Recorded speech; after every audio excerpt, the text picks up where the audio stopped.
Jadi waktu lalu mungkin 3 sampai 4 hari yang lalu ya, ada yang menghubungi saya, katanya dapat nomor saya dari YouTube. Itu kucingnya telinga sama telinganya mungkin ya yang agak mulai kekuningan, terus dia sudah mulai tidak mau makan. Jadi gini ya, rekan-rekan sekalian, sebenarnya kucing nggak mau makan itu salah satu gejala awal penyakit apapun. Bisa jadi mungkin karena dia lagi bosen sama makanan yang di rumah, ataupun dia mungkin ada penyakit yang lain yang kita nggak tahu ya. Dan misalkan diare dan lain sebagainya itu nggak selalu kita bilang sebagai panle gitu. Mungkin karena memang kita paling paham dengan panle ya, karena itu yang paling sering menimpa kucing-kucing kita ya. Tapi ada banyak penyakit lain. Nah, untuk penyakit kuning itu pun juga tidak selalu mengarah ke FIP, tapi memang kekuningan itu salah satu gejala dari FIP. Jadi kenapa kok bisa sampai kuning? Nah, penyakit kuning ini kalau di kucing namanya kan bahasa kerennya kan jaundice ya. Nah, jaundice ini biasanya tuh sudah mulai kena livernya. Karena meskipun FIP ini mayoritas awalnya pemicunya karena coronavirus kucing ya, dari saluran pernafasan, tapi nanti merembetnya ke saluran pencernaan. Jadi dia akhirnya jadi diare. Nah, ujung-ujungnya nanti liver sama ginjalnya yang kena. Karena itu yang dilihat biasanya di hasil tes darah itu kan dia albuminnya, kemudian globulinnya, kemudian bagaimana gabungannya. Jadi obat-obatan sampingan yang diberikan itu rata-rata ya selain injeksi GS itu tadi, yaitu pembelian B12, kemudian albumin atau mungkin suplemen ginjal ataupun suplemen hati. Nah, misalkan teman-teman kepepet dana, itu saya pernah baca di salah satu jurnal, itu pengobatan yang bisa dilakukan, bukan pengobatan ya, tapi untuk membantu memperpanjang masa hidup itu menggunakan doxycycline. Apakah harus doxycycline hewan? Enggak juga sih. Sebenarnya doxycycline punyanya manusia pun juga bisa, cuman kan itu dosisnya terlalu besar, jadi memang harus dikurangi, disesuaikan dengan berat badannya. Itu menurut dokter hewan langganan saya memang ada salah satu owner itu yang kucingnya positif FIP, sudah diinfo, cuman memang entah nggak punya dana ataupun memang seperti apa, kan kita nggak boleh menilai kemampuan dan kelapangan hati seseorang ya.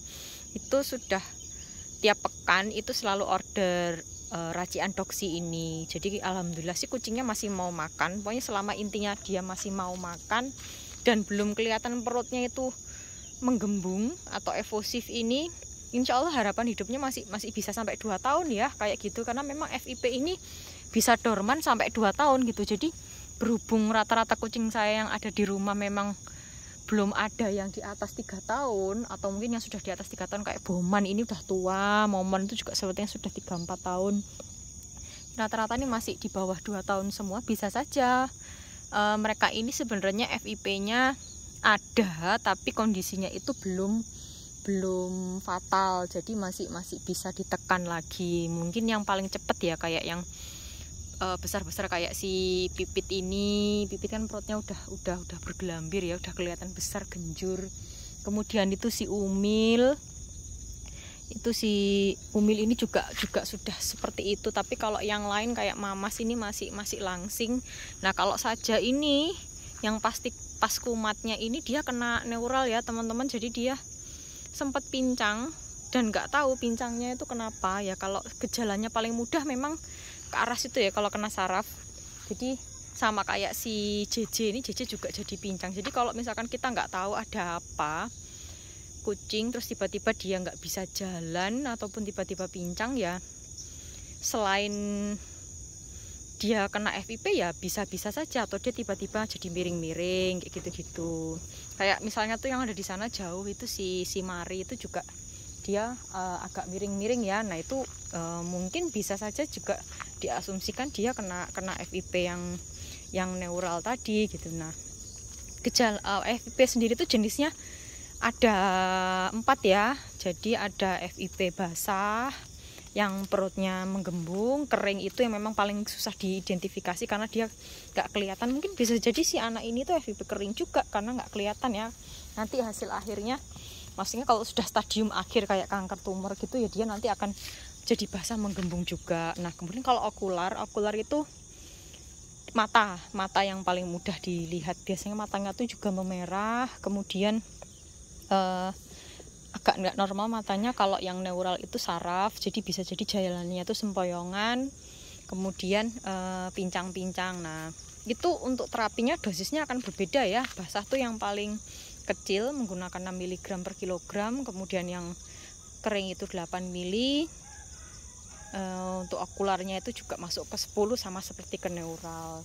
Jadinya tergantung nanti terapi apa yang mau diberikan. Kalau saya tetap pengalaman, saran saya untuk awal-awal terapi 7-14 hari awal-awal gitu mending teman-teman sabar-sabar saja untuk kasih suntik. Tapi kalau misalkan memang gejalanya tidak terlalu nampak ya saja. Itu kemarin saya kasih langsung pil ya, sama kayak si JJ. Nah memang progresnya sangat lambat ya, jadi harus sabar. Dosisnya pun juga saya besarkan. Jadi kalau misalkan yang biasanya normalnya tuh neural itu 10 mg, saya kasih dia 15 gram. 15 mg, salah, maaf, bukan 15 gram. Kenapa? Karena kalau yang namanya pil itu kan ada resiko tidak terserap oleh tubuh. Jadi kita kan nggak bisa mengontrol karena daya serap masing-masing kucing itu kan tubuhnya kan berbeda. Jadi daripada kita mengkhawatirkan dia nggak diserap obatnya dan terbuang, ya sudah lebih baik kita besarkan saja dosisnya. Nah ini alhamdulillah dia sekarang sudah masuk ke pekan ke 3 ya. Jadi hari ke 15-16 mungkin. Hari ini hari ke-15 dia pengobatan. Alhamdulillah jalannya udah lancar. Dari hari ke-10 tuh sudah enggak pincang lagi. BB-nya juga sudah naik. Kemarin sempat turun dari 4,7 tuh bulunya habis saya cukur. Biasanya dia 2 bulan tuh sudah lebat ya. Ini masih tipis kayak gitu ya karena pengaruh FIP-nya itu. Tapi alhamdulillah matanya sudah jarang-jarang untuk merah-merah lagi kayak gitu ya. Untuk indikator yang paling mudah sih biasanya tuh kalau misalkan secara suntik 3-4 hari itu kucing sudah langsung kelihatan perubahan ya.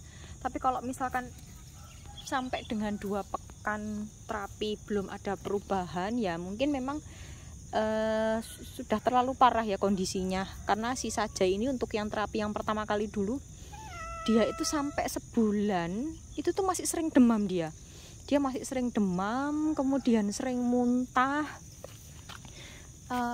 Karena dia kan dulu kan memang sesek ya, jadi malah lucunya dia ini untuk yang kambuh sekarang ini justru malah gejalanya lebih parah yang dulu. Mungkin karena dia memang masih kecil dan penyakit sampingannya kan banyak. Dia sempat sampai sesak dan cairan di dalam perutnya itu sempat dikeluarkan. Untuk yang sekarang ini alhamdulillah terapi jalan 5 hari 6 hari itu dia sudah enggak demam-demam lagi ya. Karena memang indikator perpindahan dari vial atau suntik itu menuju pil adalah si kucing ini sudah jarang-jarang atau sudah enggak pernah demam.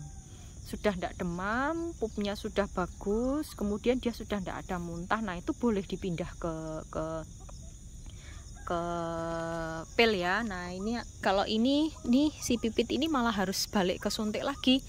Kalau balik ke suntik ya otomatis dosisnya dia juga harus agak diperbesar ya daripada dulu, karena kan kasihan nanti daripada obatnya sama sekali nggak masuk ya. Sabar-sabar aja, nanti saya coba untuk suntik sendiri dulu. Kalau misalkan memang nggak bisa suntik sendiri ya mau nggak mau pagi ini harus ke klinik. Ini jam-jam pagi gini biasanya saya ngasih obat sama suntik mereka nih.